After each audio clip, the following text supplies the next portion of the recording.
All right, in this video, we're going to take the structural verilog that we found from our pre-synthesis in the last video, and we're going to turn it into a floor plan that we're going to use for our layout-aware synthesis.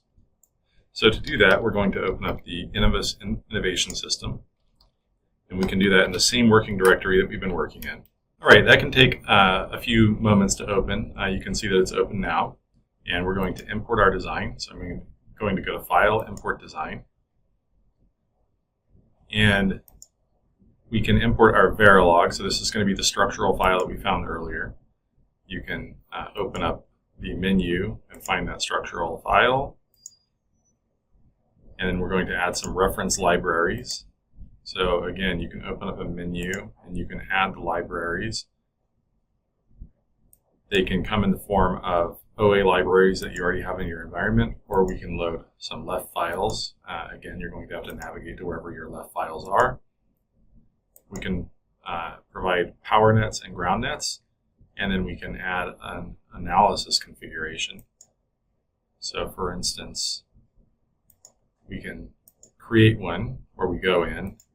All right, we can create one where we go in and we add various elements by right-clicking, clicking New, and then navigating to the various libraries for our timing files. And it will tell you the types of files you're looking for. For instance, the .lib files here, the .cd or cdb files here, and so on and so forth. We can add all of these elements and then use them to create analysis views. And we can then save and close this.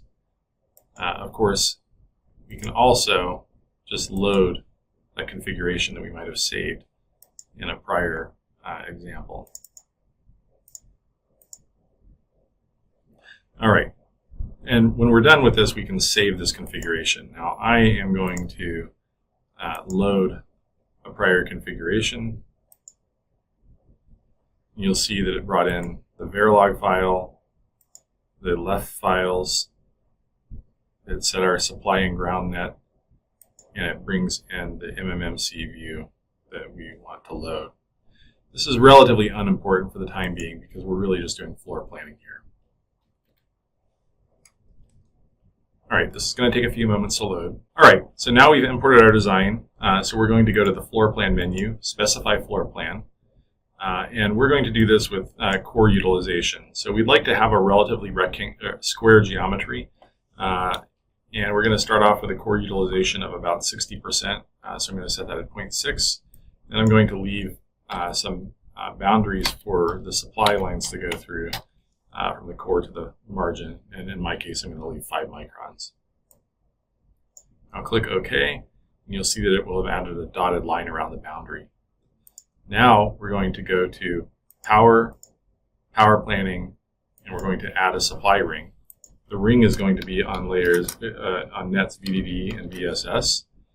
And in this particular process, we're routing odd metals vertically and even metals horizontally. So we'd like to set the top metal to be M2, the bottom metal to be M2, and the left metal to be M1, and the right metal to be M1. I'm going to set the width of my supply metals to be 1, the spacing to be 0.5,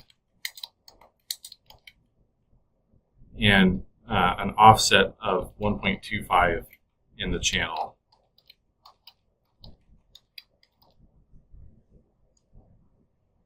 And I'm going to hit OK. When I've done that, you'll see that it will have created a ring that will be centered in the channel. All right. Next, we need to add some well taps. In my particular process, I have a command, and this depends upon the process that you're running, but I have a command that's going to place the well taps. It's called add well tap minus cell. This is the well tap cell that I'm going to use. It's called filtie5 underscore a bunch of stuff. We're going to do a checkerboard with an interval of 30 and an in-row offset, interval of 60 and an in-row offset of 30. This will obviously depend upon the process that you're using. It's basically designed to prevent latch up. we hit enter, it will run the well tap, and if we zoom in, you'll see that it added some cells. These are well tap cells. And the one thing that you'll notice is in the top and bottom rows, it will add more well taps than it does in the other rows. Otherwise, it makes a checkerboard pattern. All right, so we've got our well taps. Now we need to place end caps. These are going to be the cells that we place on the ends of the rows. Oops, we need to go to place, physical cell, add end cap.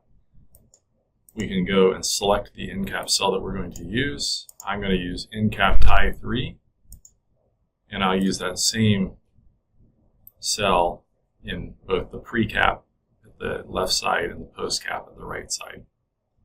And I'll click OK. All right.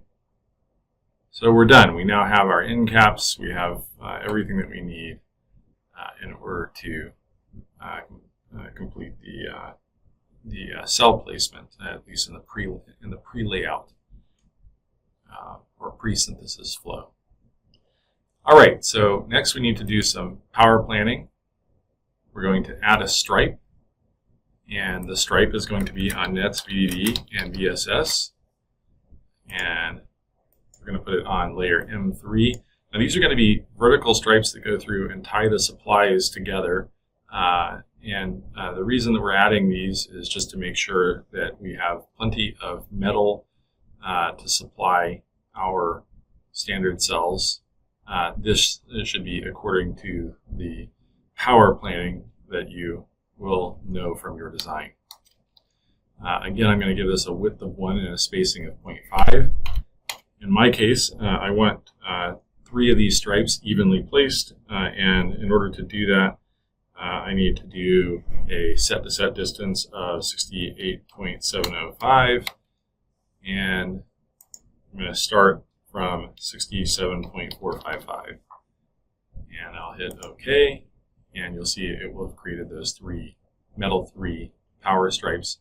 We'll get 1 stripe on VSS and 1 stripe on ground per stripe.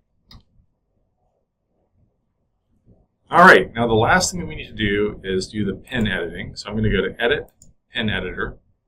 You can see all the pins. These are going to be, these are going to come in from the verilog. So I'm going to start with the N1 reel,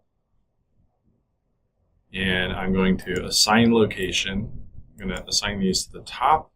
I'm going to spread them from the starting point, from the center, and I'm going to have a spacing of 18, and I'm going to click Apply. You'll see that the pins will have been placed.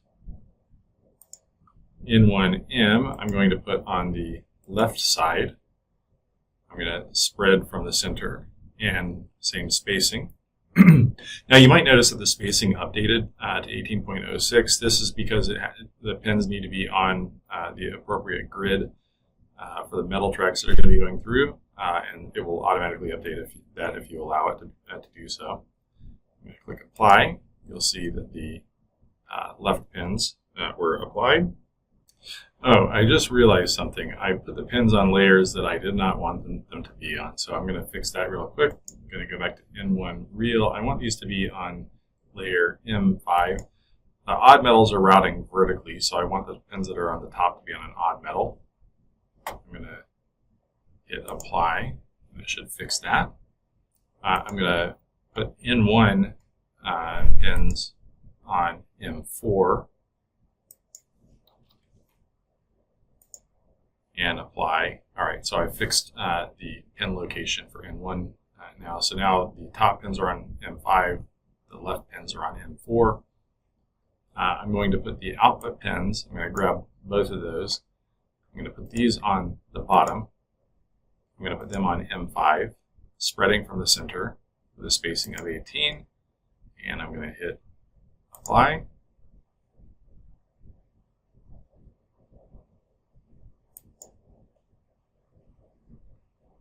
Oh, I realize that I have more pins there, so I think I need to change the spacing. I'm going to change that to 8 and hit Apply. And finally, I've got my enable, my clock, and my reset. I'm I'm going to put these on the right edge. I'm going to spread them from the center, and I'm going to give them a spacing of 1 on layer M4. And hit apply. All right, now our pre-layout or pre-synthesis layout is complete. We can save this. We're going to save this in 2 views. I'm going to save it as a def file. So I'll just call it the same name, .def. And then I'm going to save as a floor plan. I'm going to give it a name pp_int_x4_presyn.fp. And I'm going to save that. All right, so in the next video, we're going to begin the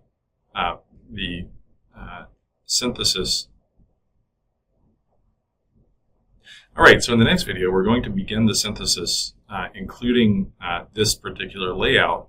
So now the synthesis process will have a view into what the layout looks like, and it will be able to use that in consideration for timing. So it's now going to know where the inputs are coming from and where the outputs need to go, which will help it to improve the power area and timing performance.